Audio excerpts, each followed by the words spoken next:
This is our third video of the chapter The Rise of Nationalism in Europe. In this video, we are going to read the topic that is the making of nationalism in Europe. Now the question arises that why we need to bring nationalism in Europe over there. This question will clear from the very first paragraph of this topic. In the first paragraph, it is simply mentioned that how the people of Europe was divided among the different sections. They were not following any kind of a nation state. They were not under the category of a nation state. Like in the very beginning, you can see that Germany, Italy, and Switzerland were divided into kingdoms, duchies, as well as in the cantons. Whereas the central and the eastern part of the Europe was under the control of autocratic monarchy system, and the people of the eastern and central Europe, the territories, were not sharing any kind of collective identity, or you can say that the common culture. They were following the different cultures, different identities. No unity was there. Apart from all these things, they were having the different area, the Habsburg Empire. Habsburg Empire was totally under the control of Austria-Hungary over there. And the Austria-Hungary in the Habsburg, they having a different people who was ruling over there.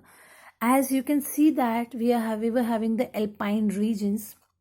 Some of the highly mountain regions were there like Tyrol, Austria, Sudetenland, as well as Bohemia. In these areas were where we were having the aristocracy, and the main important language was only the German language, and German language was considered as the first and the dominant language in these areas. Apart from this, in some of the provinces like Lombardy and Venetia, people were speaking Italian language. Half of the population of Hungary was people used to speak the Magyar language, whereas half of the population spoke their own different regional dialects, जैसे पंजाब में पंजाबी, हरियाणा में Haryanvi. So in this way they used to speak their different languages there. In short, you can see that how the people of Europe were following different cultures, speaking different languages, no sense of collective identity they were following over there. Clear? But during this time, we were having only a one group which was considered as the most powerful group because they were sharing a collective identity.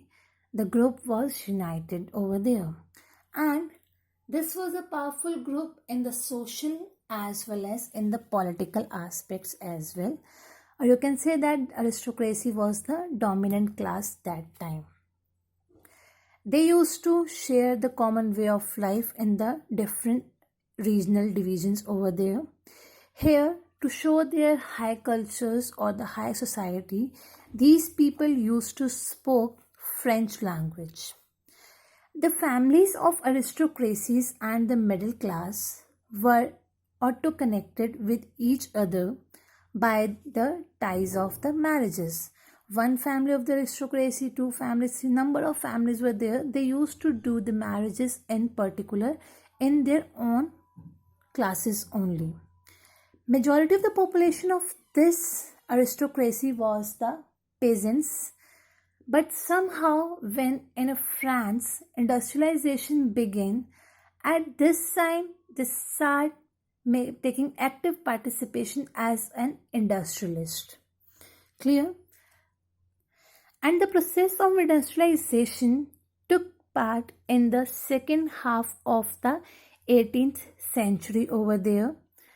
Apart from this, they were having some of the parts like some in the middle class now made up of industrialists, businessmen, some professionals were also there who just take participation in this aristocracy group, and they were considered themselves as the liberal one because they don't want to come under anybody's control and they start making abolition of the aristocratic privileges, which was gaining very popularity there. Clear? So this was all about the aristocracy and the new middle class. Hope these two topics were clear to you about the aristocracies and how the Europe society was divided among the different parts over there. In my next video, I'll cover the topic liberal nationalism stands for, as well as the new conservatives after 1851. Clear? Till then, just go through with these two topics. If any doubt, then you guys just ask from me. Clear? Take care. Bye bye. Hope you understand the chapter very well.